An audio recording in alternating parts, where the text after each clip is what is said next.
Namaskar, everybody. I'm sure a lot of you watched the series of conversations that I had the honor and privilege of having with my spiritual guru, Pujya Sakshi Shree Maharaj, on various aspects of spirituality and what it means to be spiritual in the modern world. Today, we are back with another very interesting conversation. This time on something that probably touches all your lives in multiple ways. And this is about a very interesting and important and timely movement that Pujya Guruji has started on, focused more on young minds. It's called the Young Mind Movement, and the tagline of that is unleashing immense powers within. So, what is this movement? What is a young mind? Who is a young mind? How do we cultivate this? This and all other aspects related to this movement is what today I will have pleasure and honor of having a conversation with Guruji. And in the process, I'm sure all of you will also know about this movement and join this in large numbers to support such an important movement. So thank you, Guruji, once again for this conversation. And it's always an honor to speak to you. Thank you. Thank you. So, Guruji, what is the main objective of this movement, the Young Minds movement? I think introduction about what it is and its objectives would be very useful. Vikram, the basic objective behind Young Mind movement is the youth and youthful both need that the limitless hidden potential that is within them, that needs to be explored, expanded and unleashed. The fundamental point which I would like to convey is simply this, that throughout the whole life, the youth never gets an opportunity to become able to utilize more than 5 to 7% of the powers of the mind which are already latent within him. So, your mind is a treasure house of limitless powers, and how unfortunate it is that only a very small fraction, 5 to 7%, we manage to use in our lifetime, and the rest of the great treasure remains unexplored, unutilized, and we leave this world without utilizing the same. It is just like the treasure which you may be having within your house, but you don't have the keys to unlock it, and you remain deprived all through your life. So, that kept on troubling me since quite long. And you see, the sages and seers of India, thousands and thousands of years ago, had invented the science, the great science, which if rightly applied can ensure with great ease the unleashing of the limitless powers of every individual that are hidden within. And now we are very unfortunate that we have not paid attention to this important dimension of our life, and we are trying to teach children, we are trying to teach and educate the youth on this level, that level, higher and higher levels. But the fundamental thing wherefrom the greatest achievements can happen, we have not been paying attention. That's why I take a firm resolve, and I made great experiments. I went into all the ins and outs of the process as to how the hidden treasures can be unlocked. And when I came out with very powerful and effective devices, then I thought there is no other way except to launch this movement on a large scale, and not only in India, but this movement must spread all over the world, so that a new humanity on this earth can be created, which can be able to utilize optimum powers that have already been endowed upon him from the nature. That seems like an all-embracing movement, which is as a... Yes, Vikram, this is very significant, and I have put my whole life energy, all my time, and I can do anything for this noble adventure. You mentioned something very interesting, Guruji. You brought up a distinction of youth and youthful. Yeah. Just in terms of numbers, for some of our viewers who are tuned in, according to the United Nations, anyone between the ages of 15 to 24 is Yeah. considered as young. Yeah. In India, the Youth Affairs Ministry and so on extends this to 15 to 29 Yeah. years of age. Yeah. And if you take the UN definition also, I think there are almost 1.2 billion young people in that 15 to 24 bracket. That's almost the population of an entire India. And in India itself, given our immense population, we are the most populous country. 27.2% of our population can be classified as per the government as young men and women. But you said youth and youthful. Yeah. So does this mean it has nothing to do with age and it's a state of mind, or it's the physical age of the person that you're referring to? Beautiful, very relevant question.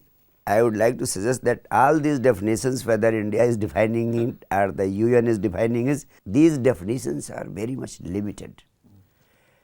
They are based on very wrong assumptions of the mind, the youth, and the possibilities of our growth. What I personally feel that age has nothing to do with the concept of the youth. You will be surprised to know that I have come across people of 70 and 80 years old whom I have found younger than those who are 17 and 27 years of age. You will find many young people who live like older ones, and I have no shame in expressing that majority of the youth have become old by virtue of their mind. They are not mentally alive, not mentally agile, not mentally young. You see, youth is the most valuable stage of life when young people are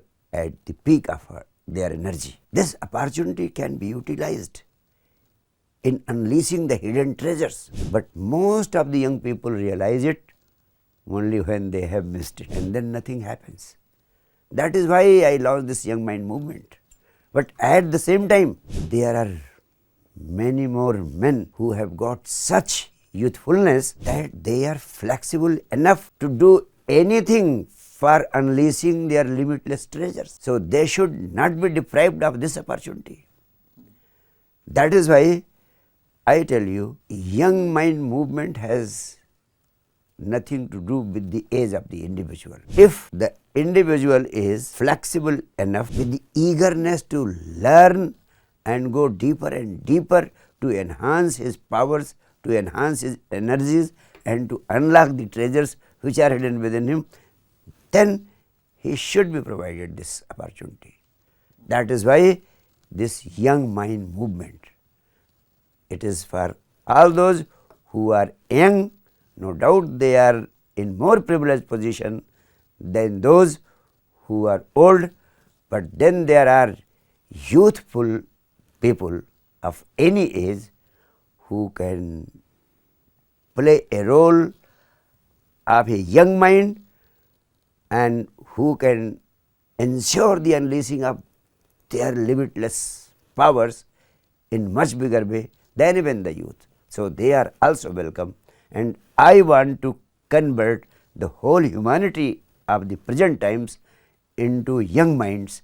That is why, and this young mind movement starting from India is bound to spread all over the globe, and for the same I am also wishing that you should play a vital role in letting this noble effort spread at the nook and corner of the whole globe. That will be my honor, Guruji.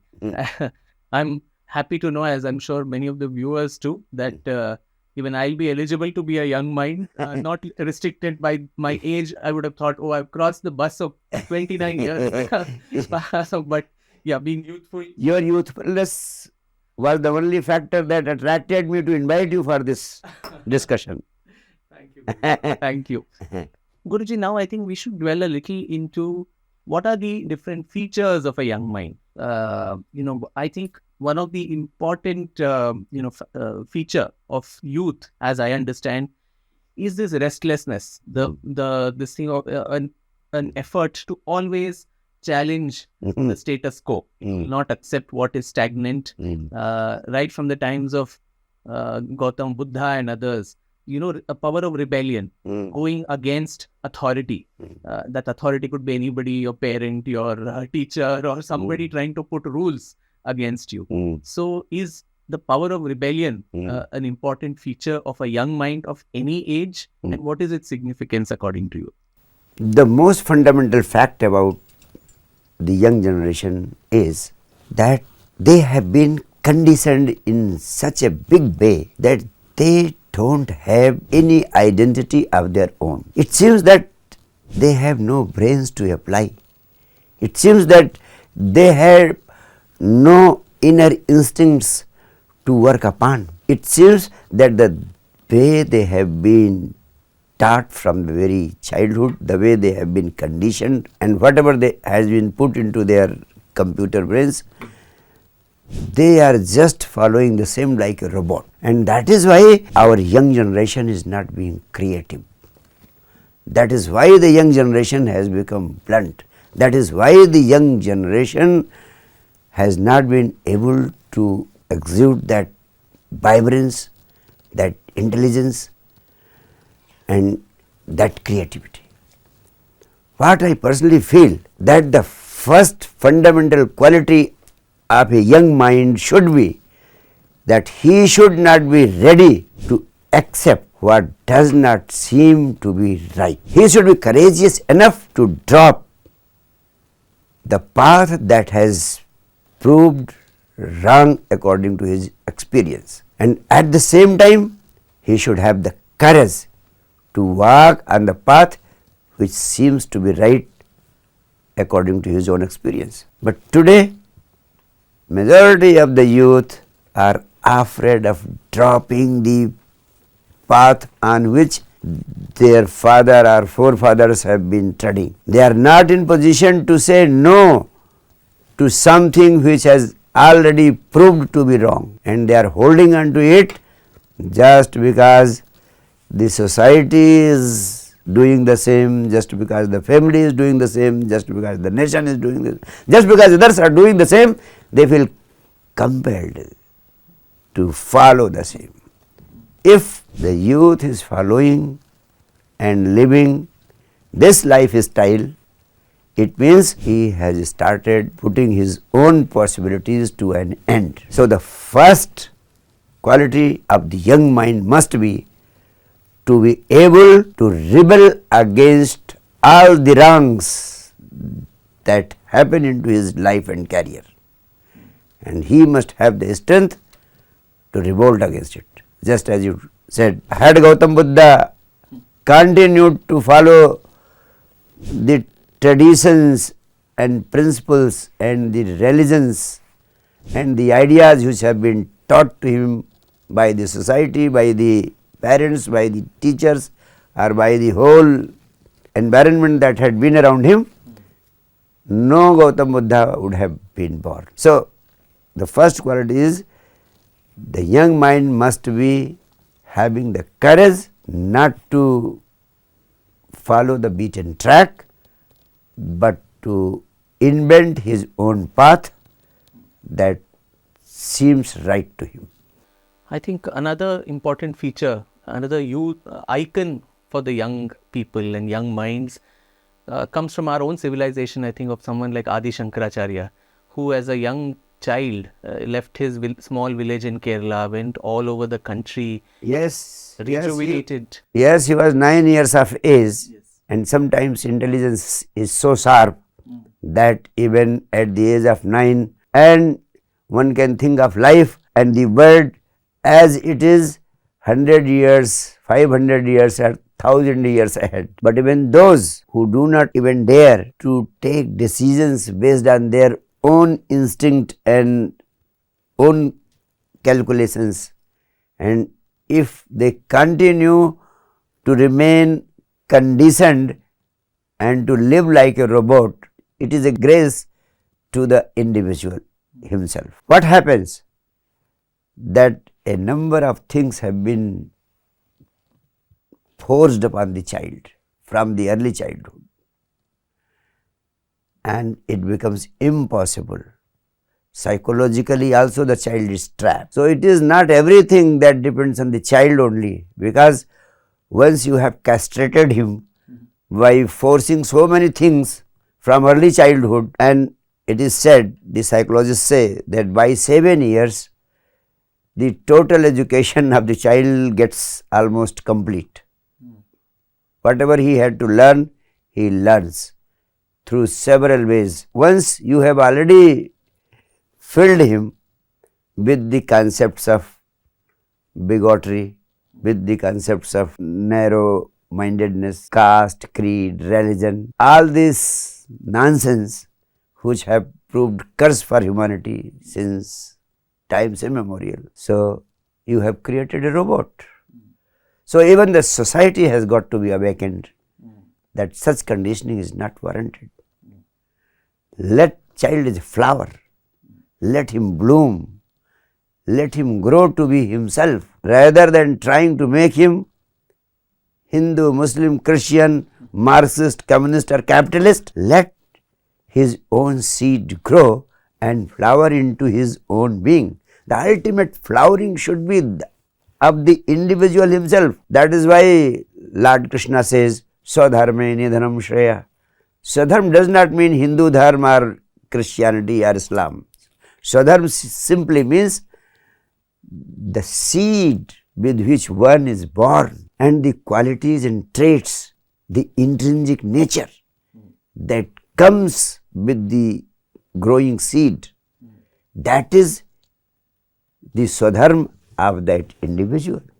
So that Swadharma should be allowed to flower, and by conditioning we are destroying the seed.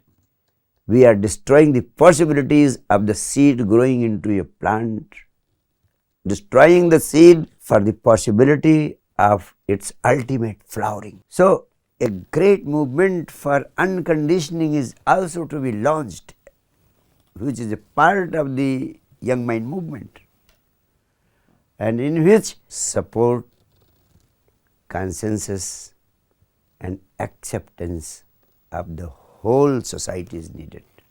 Now we are growing. Humanity is getting mature day by day, and in the 21st century we can claim that we are now a well matured humanity. And so the concept of this conditioning, and through this conditioning creating caste and communal hierarchies, creating terrorists on the planet, this is going to sap up the strength of humanity. So the whole humanity should become conscious, aware, to take sincere steps towards unconditioning of the child and the youth. And the youth must be awakened to become responsible to its fundamental requirement. To do that, Guruji, don't you think another feature of a young mind, we were talking of Adi Shankaracharya, he left his home at a young age and he probably left his mortal body when he was in his early 30s. But before that, so many things that he achieved and left for all of us as a treasure. He was a seeker. If he had already believed and, as you rightly said, conditioned his mind, he would not have sought for things. Yeah. So is that another important feature? What is the importance of being a seeker and not a believer? In fact, being a seeker and not being a believer is a byproduct of the first fundamental maxim which I said, rebel against the conditioning which has been forced upon you. If you follow the conditioning, you will be forced to become a believer. Every individual should be allowed, should get an opportunity to seek his own truth of life. And I want to tell you, everybody has got to seek his own truth.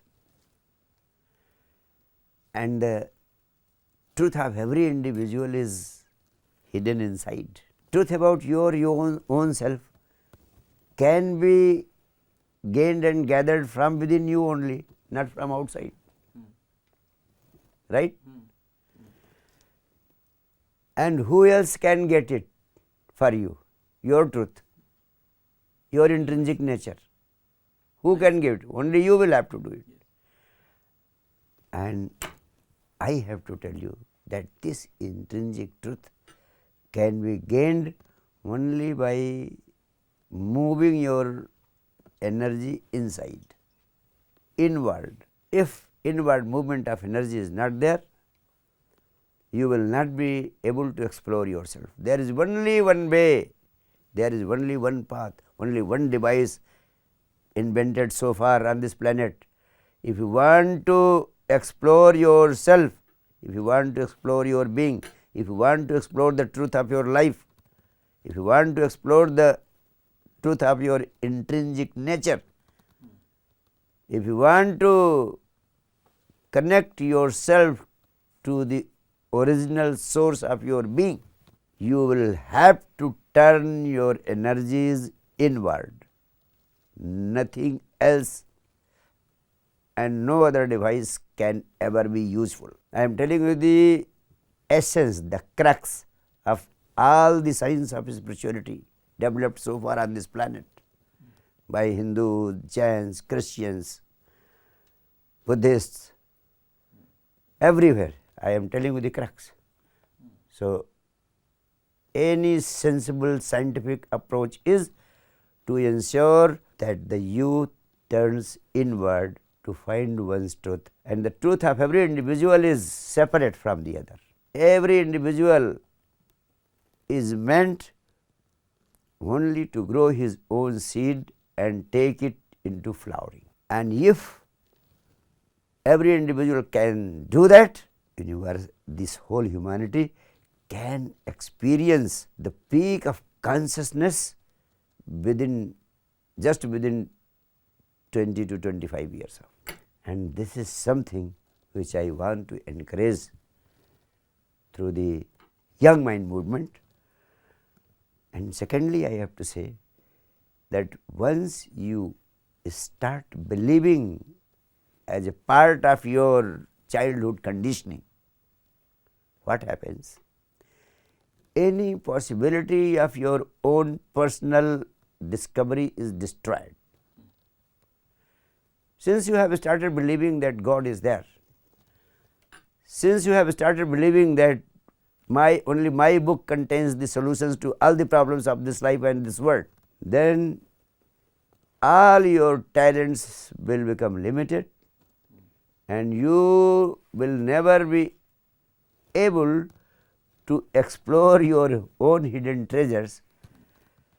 You will never be able to apply your own brains to search, seek and find the truth. Once you have believed it, then there is no need of searching anything. So, the possibility of searching, seeking and receiving is instantly destroyed. This is the first disaster that happens because of the belief systems. And the second disaster is, once you start following your belief, then you start sticking to it with all your strength, with all your nonsense, you will pursue it. It may be even a poisonous effort. It may be even suicidal act, but because it is a part of your belief, you will stick to it with all tenacity and it will ultimately destroy you. That is how terrorism is flourishing on this land. That is how do or die concepts for this ism or that ism are prevailing in the whole world. If we want to put an end to all this nonsense, we have to create youth and young minds as seekers, not as believers. So beautifully put, Purunji. And I think comes so naturally to the Bharatiya tradition. The Indic faiths and Indic philosophy itself has been neti neti. This is not the final word. Yeah, yeah. Ekam sat vipra bahudha vadanti. Yeah, yeah. So we have always embraced all aspects. Yeah, of the that is the beauty of our my way or Indian the sages highway. and seers. The great wisdom, the scientific wisdom of our spirituality is this, that we always encouraged everyone to explore your own truth. We never said this is the last word and take it for granted. That is why on this land the Charvaks were born. They said this matter is everything. Materialist. Whatever is visible to the eyes is the only truth. And that is why they said, Yavat jivet sukham jivet radham krutta kritam vivet. They thought all this concept of spirit, spirituality, soul and God, they rejected it as nonsense. And as total materialists, they had been educating their own. That is also accepted. That is also one school of thought. And one school of thought, while propounding its views and concepts, no doubt people were forced to think more about it. When they thought more about it, then they went to the another extreme, that no, spirit cannot be denied. At least this provided them the opportunity to explore something more. But they again started saying that matter is nothing, only spirit is everything. The outer is nothing, the inner is everything. But that was again the another extreme. And since we allowed them all to exist together, then from among those there came a people who went for deeper and deeper search, and they came with the truth that body and mind, the inner and outer, the material and the spiritual, both are two dimensions of the same reality. The subtlest dimension is spirit and the grossest dimension is matter, but the entity is the same. And you will be surprised,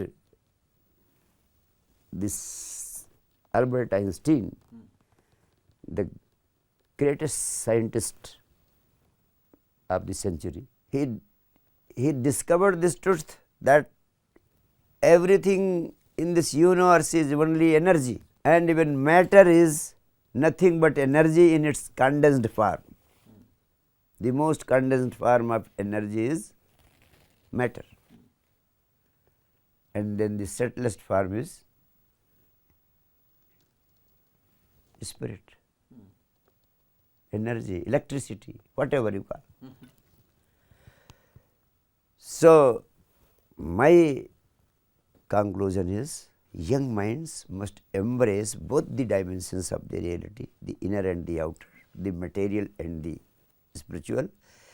They will try to achieve the heights of material growth, comfort and excellence on this planet. At the same time, they should also focus their attention on their inner well-being, on their inner joy, on the expansion of their own consciousness, because without growth of consciousness you will not be able to make the best use of your material treasure. Your material treasures at their peak and your inner consciousness overflowing with inner joy, combined together, the Charvak and Buddha meeting together and creating the best of the two. That is the young mind movement for creating a new humanity on this earth. Yeah, this is totally a great revolution, a great transformation, and we have to bring it about. But don't you think to be able to do that, the young mind or the mind has to not be caught up between the memories of the past and the imaginations and fears known and unknown of the future, and live in the present moment? Oh, so beautiful, Vikram.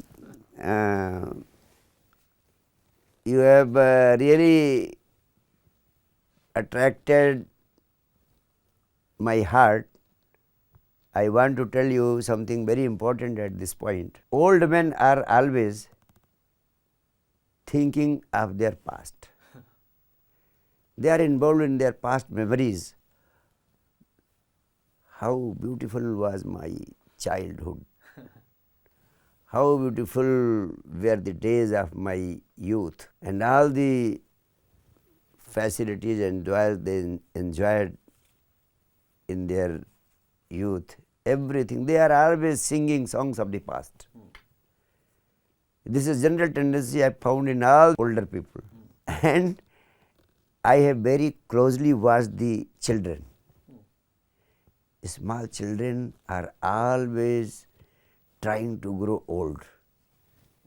They are always thinking of the future.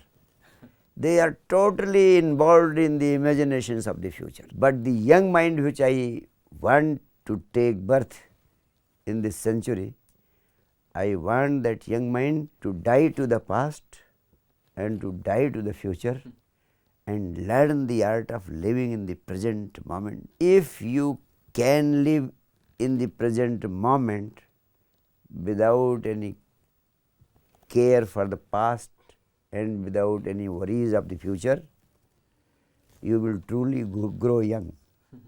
You will truly grow younger and younger, because a tremendous energy of this existence will be available to you. Your most of the energy is involved either in the worries of the past or in the worries of the future. No energy is available for you to remain in the present. That is why people are never in the present. People are living always in the past or always in the future, but never in the present. If all your energy is withdrawn from the past and all your energy is withdrawn from the future, a tremendous explosion of energy happens inside you. That explosion of energy is the energy of joy, the energy of wisdom, the energy of godliness, the energy of enlightenment. So, this is the most important dimension of the young mind, that he should learn the art of living in the present moment. You may ask, how will he get answers to his problems if he is not going into the past or thinking of the future? With my own experience, I have found that once you start living in the present, you develop a tremendous capacity to respond to any particular situation in life. You gather tremendous energy to deal with any problem that is present at the moment. The response comes from within, simply because energy is available to you in the present. People on this planet are never responding to any situation. They are simply reacting. People say that they are acting, but in real terms, they are only reacting to situations. And there is a big difference between responding and reacting. Response is something that comes from within you, uncaused by the others, and reaction is something which comes as something caused by some outside force or outside person. For example, somebody has thrown a big abuse on you. Now 10 times heavier abuse comes from you towards him. That is a reaction, not action, because you don't have your own energy to respond. Your energies are either in the past or in the future. You don't have any energy to respond. So, you will simply react. Only a very few people have been able to act on this planet. greatest majority of the people are only busy in react. They may be higher and higher in power and money or prestige, but they are all reacting. Once in a while a Buddha is born, a Shankaracharya is born, Krishna or Christ are born. They are a few people who simply acted, they never reacted. Some person out of anger had to spit on the face of Buddha, but Buddha just wiped off the spit and asked the person, please let me know if you have to say something more. So this was not a reaction. These people could act and did not react simply because their energies were overflowing in the present moment. Up till now it has been that only a few people have been able to walk on this earth in the present moment. But now the science of spirituality has grown so much, and people like me have worked so hard on developing and imbibing this science, that with a little attention, greater and greater majority of people on this earth can learn to live and walk in the present moment. So this young mind movement has been launched for the whole humanity. Closely linked to what you said of not living in imaginary fears and whatever thoughts of the future, is for a young mind to also be very ambitious, and that ambition is rooted only in the future. I want to become this, I want to become something. So how does one tackle that contradiction? Oh Vikram, that is again a very relevant question, especially with regard to the youth and also with regard to the rest of the population, because all through the whole life every individual is trying to become somebody. Nobody is happy with himself. Everybody has to become this thing or that thing, this body or that body. Everybody has got to become president or prime minister. This is what we call ambition. Ambition simply means everybody wants to gain more power than others, more prestige than others, more money than others. This greed for more and more than others and others is the fundamental principle on which ambition is based. Yes or no? I have a few doubts, Guruji, whether I don't know if I completely understand. I can't have the audacity to say I won't agree with you, but ambition, almost it made me feel, I don't know what the viewers thought, to be a bad word. If I'm not ambitious, if there is no desire, I may not be in competition with someone else, but with my own self, that I want to become a better writer. I want to become better than what I was 5 years ago. That is an ambition, that is a desire in me. And I'm sure a lot of young people have that ambition for their future, which it's maybe wrong to be hyper ambitious or over ambitious beyond, or pit yourself in competition against someone else. I want to become better than him or her. But is ambition itself a bad word, that we should not be ambitious? Then life becomes stagnant and death. Quite beautiful, Vikram. Your doubt is very meaningful. But what I have to say, that when you say ambition, it implies that you want to achieve something which others have not been able to achieve, or you want to achieve something more than others have achieved. So the achievements of others have become a problem, a source of trouble to you, and then you are trying all your best by fair and foul means, somehow or the other you want to go ahead of that person. Either it is a matter of money, or it is a matter of power, or it is a matter of prestige. See what is happening in your society. It is only the ambition, and the fundamental cause of this ambition is ego. It is for the fulfillment of the ego. Ego does not get fulfilled until and unless you are higher than others, and until and unless you are highest than all the others.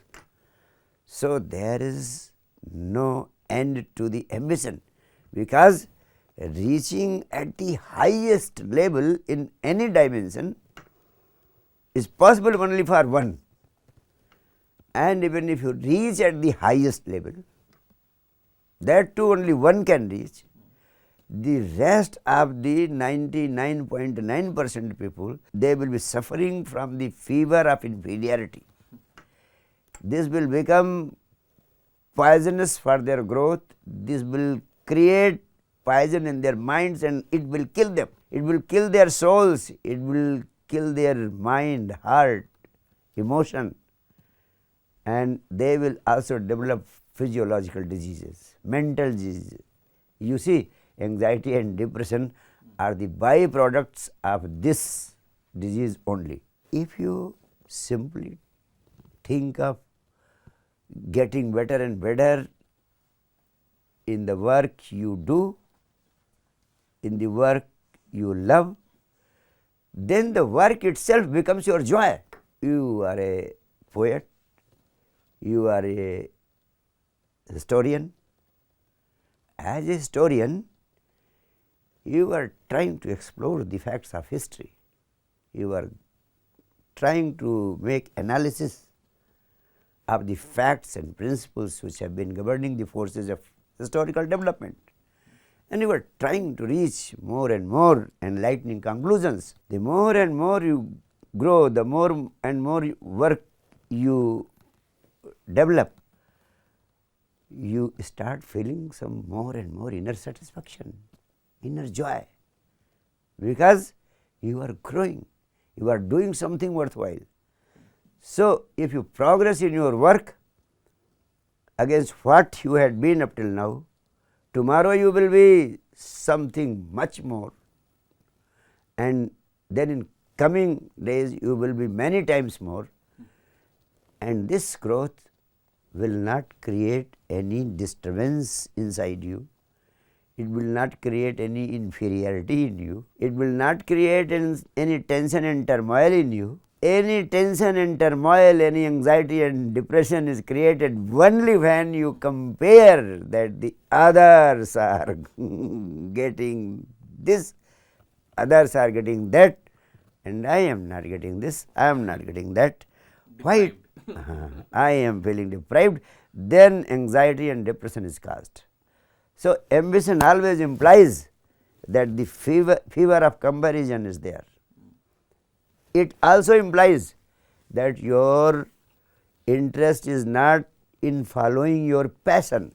Your passion is not awarding you the inner fulfillment. Had it been awarding you inner fulfillment, you would have bloomed like a flower and enjoyed the work you have been doing. Either you are not pursuing your passion, or you have become under the grip of the fever of comparison with others. Otherwise, the side effects of working hard and achieving progress in the form of anxiety and depression would not have come into your life. So, try to understand. Sometimes, just to console ourselves, we happen to discriminate that my efforts of work and progress do not fall in the category of ambition as compared with those who are busy in ambitious projects in comparison with others.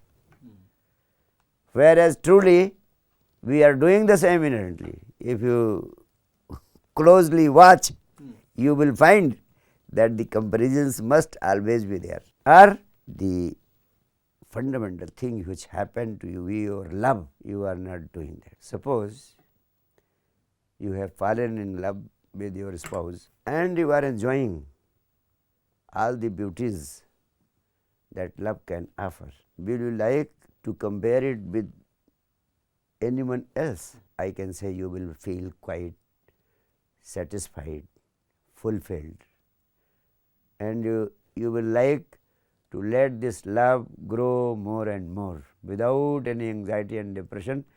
Your love will be an antidote to anxiety and depression, even if it is coming into your life because of something or the else. But now the question arises, most of the people who are victims of ambition and its byproduct of anxiety and depression is simply because they are doing something which they were not meant to do.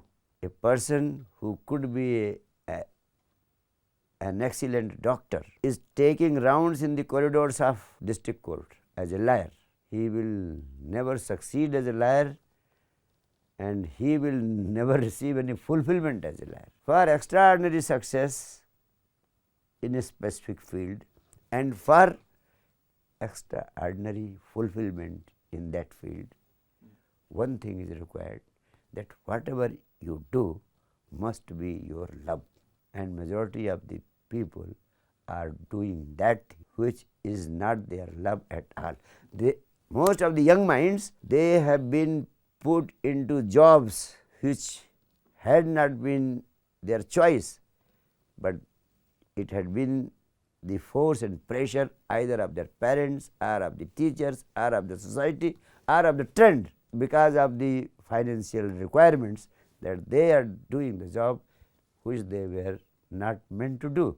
So, they are neither meeting extraordinary success nor any fulfillment. If both these things are not there, either extraordinary success or inner fulfillment, if both these things are not there, the person will become victim to anxiety and depression.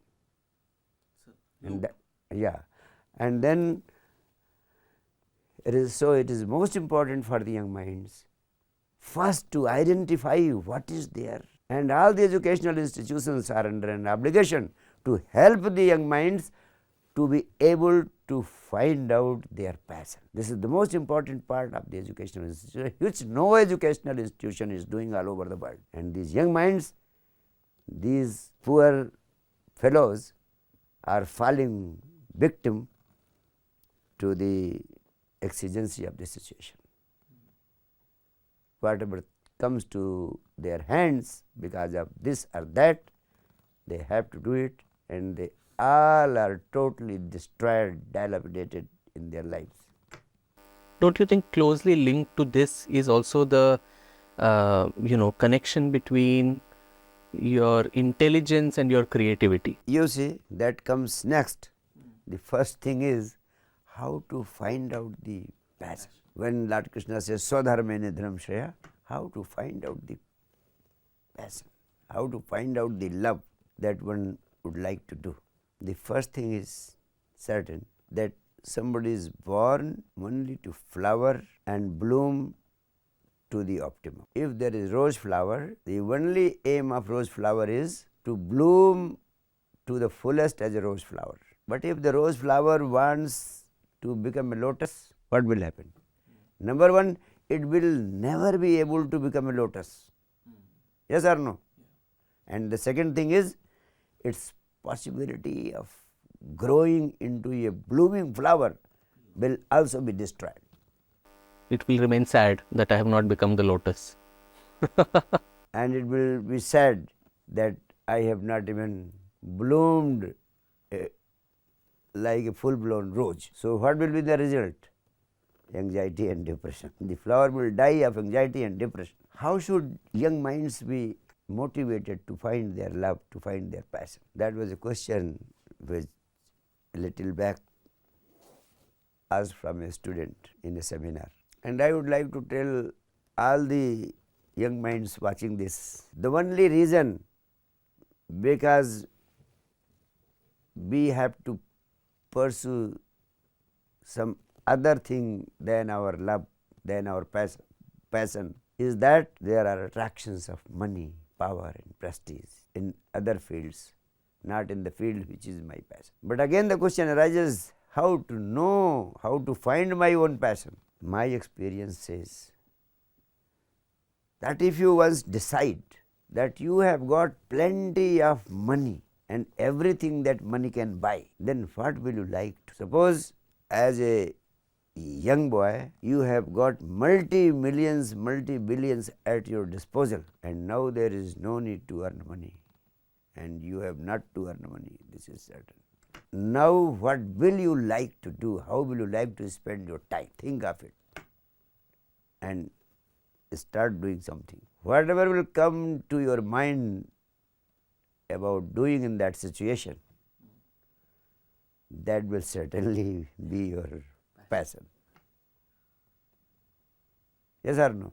Totally, Guruji. I think I can relate to that more from my own experience. Yeah. That where I think society also, the first thing what we spoke about conditioning, being a good student, I was forced to get into science, engineering, in which also I excelled.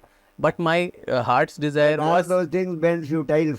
yeah, totally, totally. They proved of no use in your historiography or in your music, Yeah. or in all the arts which you have been pursuing as on today. Yes, but I knew heart of hearts that my passion was in writing, in history. Yeah. And I remember even now going to my corporate job, it was literally like crying every morning saying, am I going to die one day?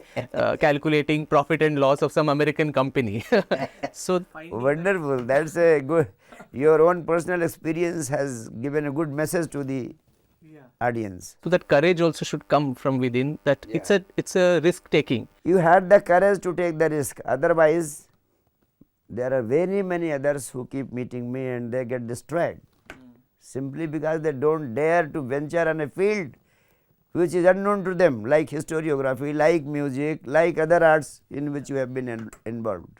I think there, including I must credit the support of my parents, because unless your parents and elders give opportunity, I think it's more for I can understand. the older people to allow the young person to pursue their passion and make their passion their profession.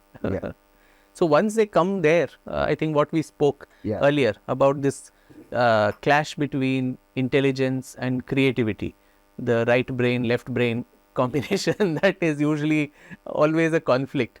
How does a young mind, resolve that inner contradictions and conflict? Or is there a conflict at all? You see, creativity and intelligence, these are two most important dimensions on which the young mind must focus. Because growth of intelligence is something which is going to do everything for the youth. And I want to tell you some very important fact in this regard. Medical science and psychological researches have proved this fact, that our intelligence stops growing after the age of 14. That is why it is said that the whole humanity is largely stuck at the age of 14. Because by the age of 14, the work of the nature has become quite complete.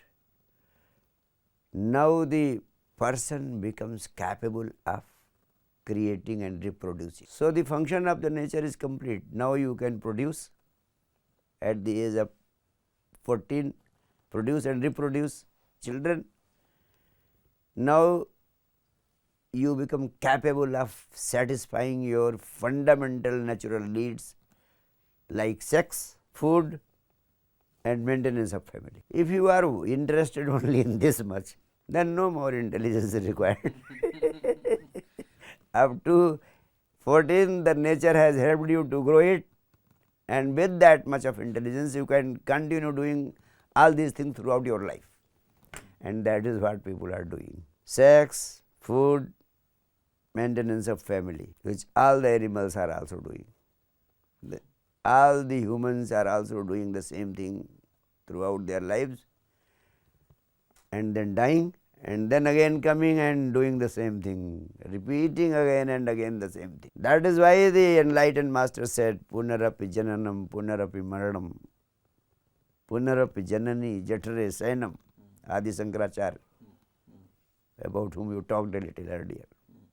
He said, it is because of this that our intelligence does not grow.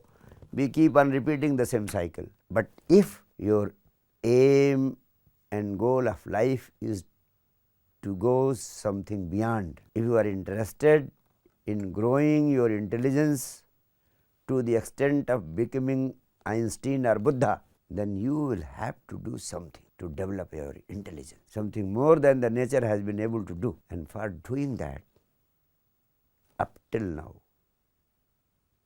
there has been only one device. No second device has ever been invented so far. No medical science has ever been able, no psychological researchers have been able to discover anything more than that.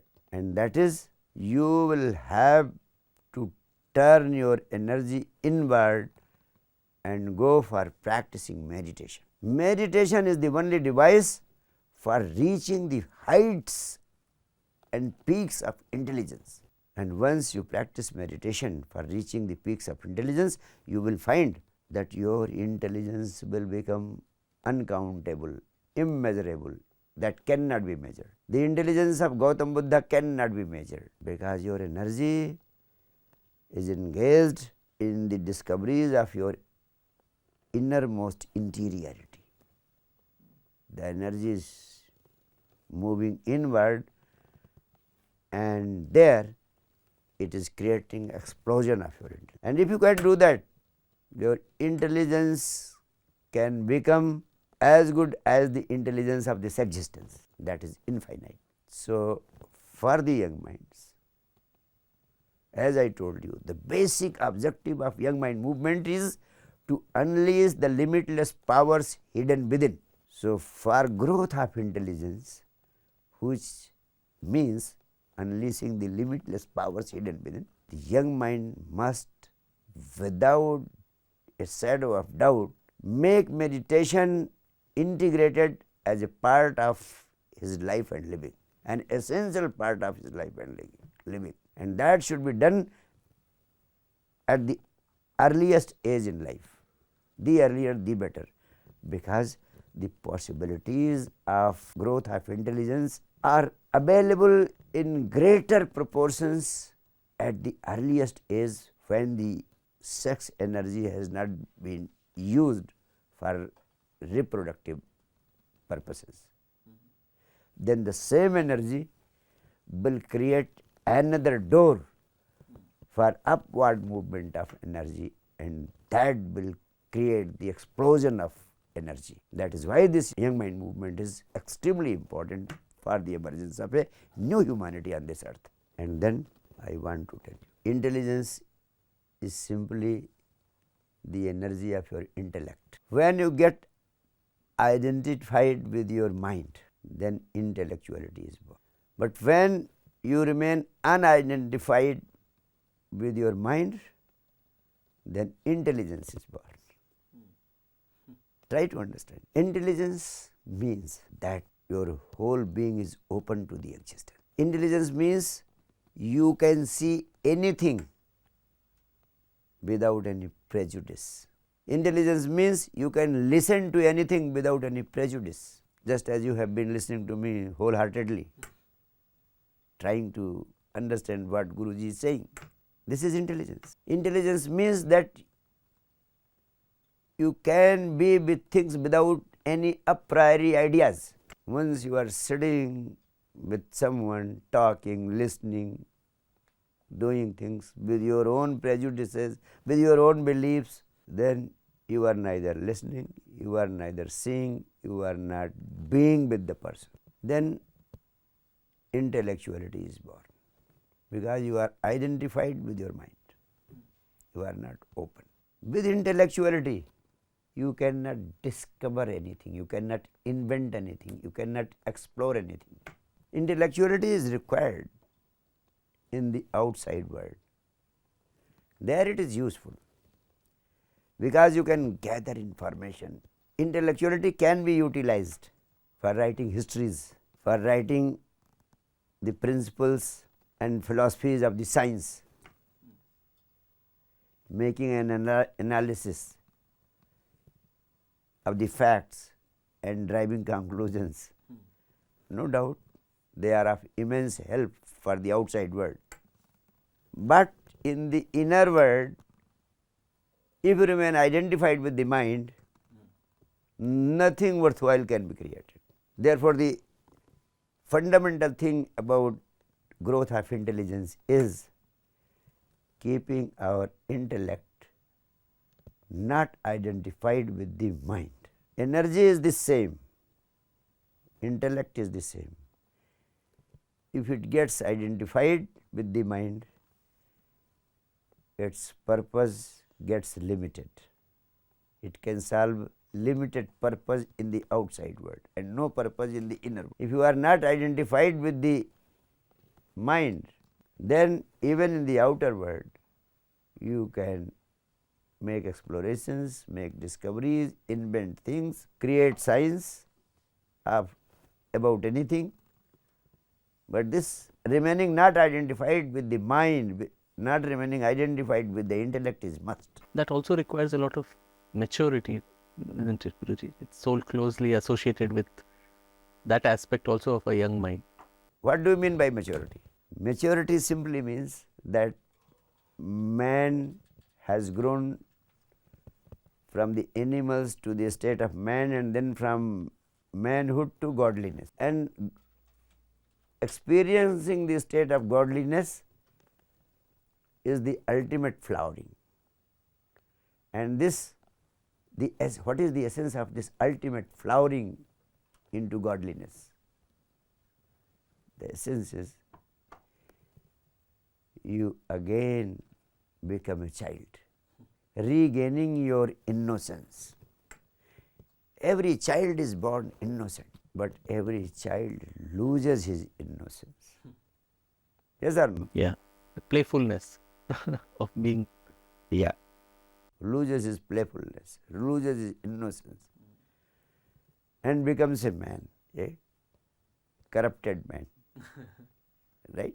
Very few people have been able to regain their innocence and thereby experience godliness. People like Buddha, people like Krishna, people like Christ, people like Shankaracharya.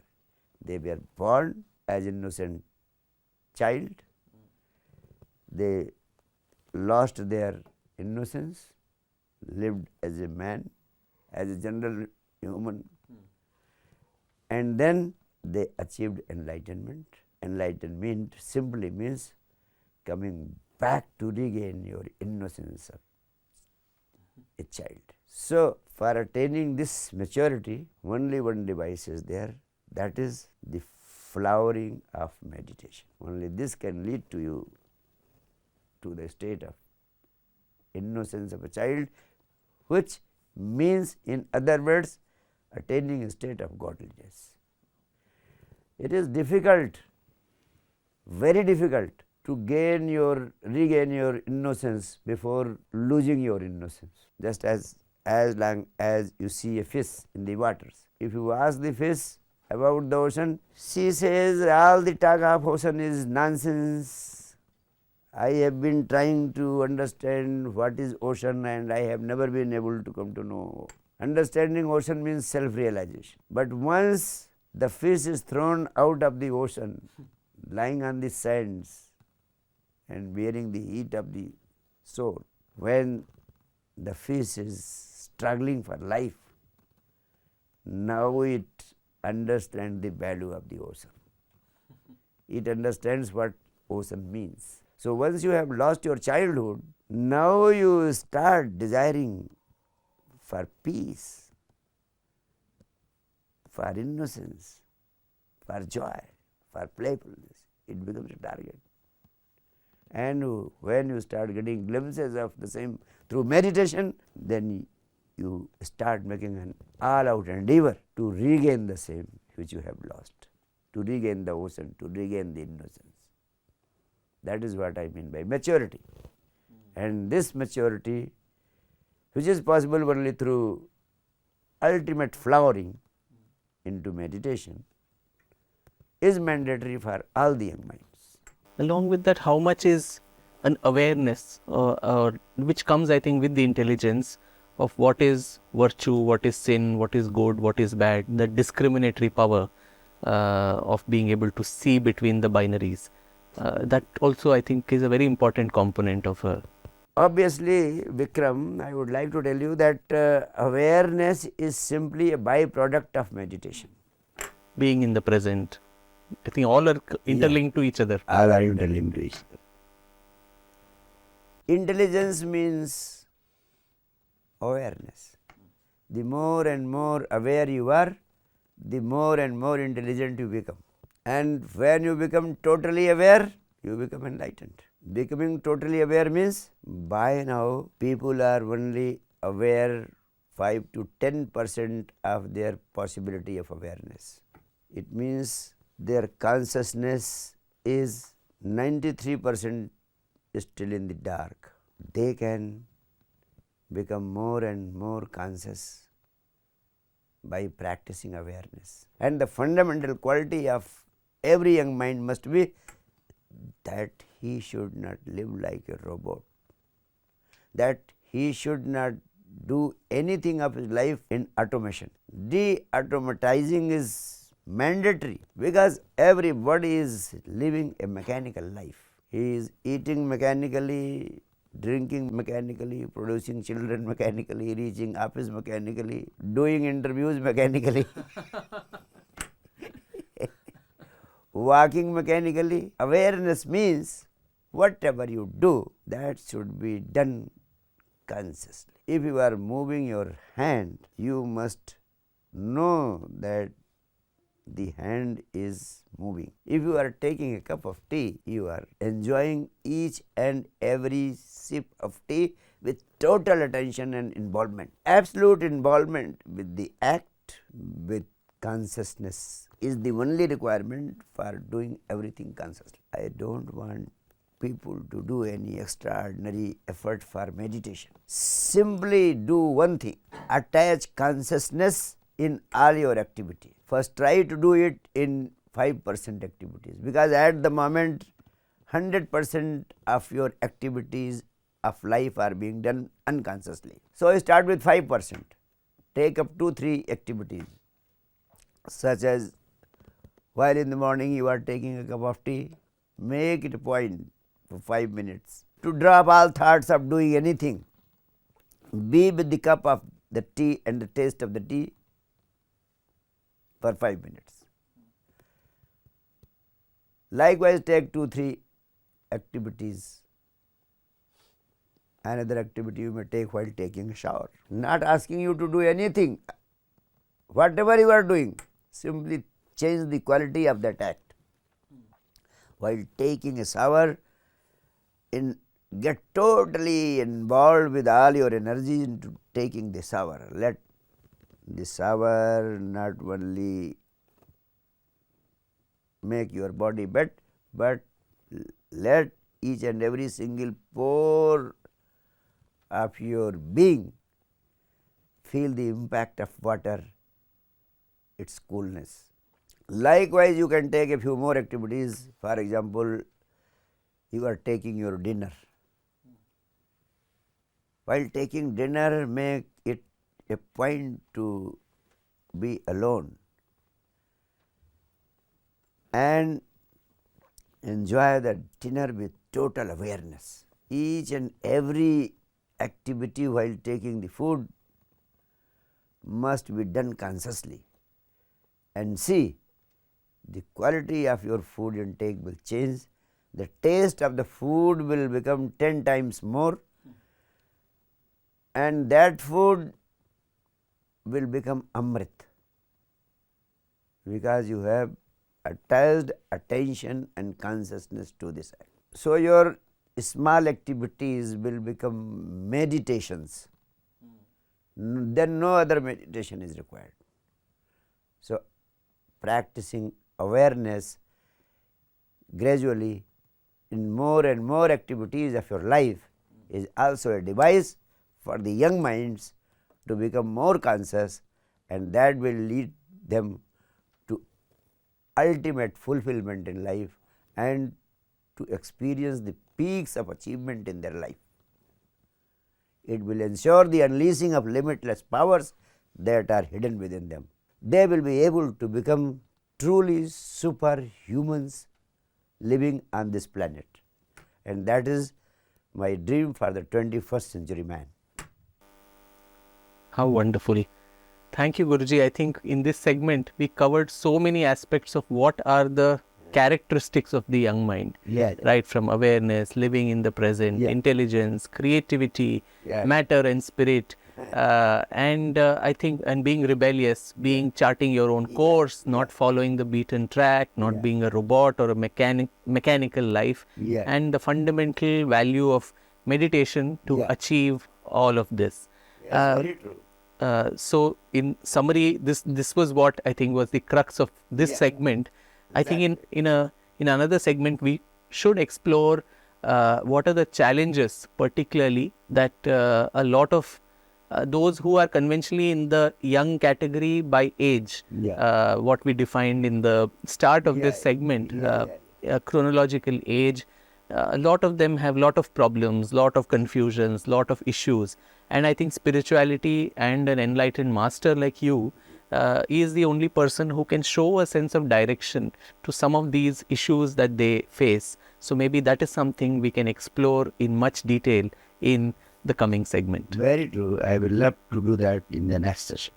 So in this segment, while we've had a very nice integration of all the different components of what it means to be a young mind, I think it's also important to focus on some of the challenges that particularly a lot of people who belong to that segment chronologically who are called young, as we defined in the beginning of this segment, what are the challenges they face?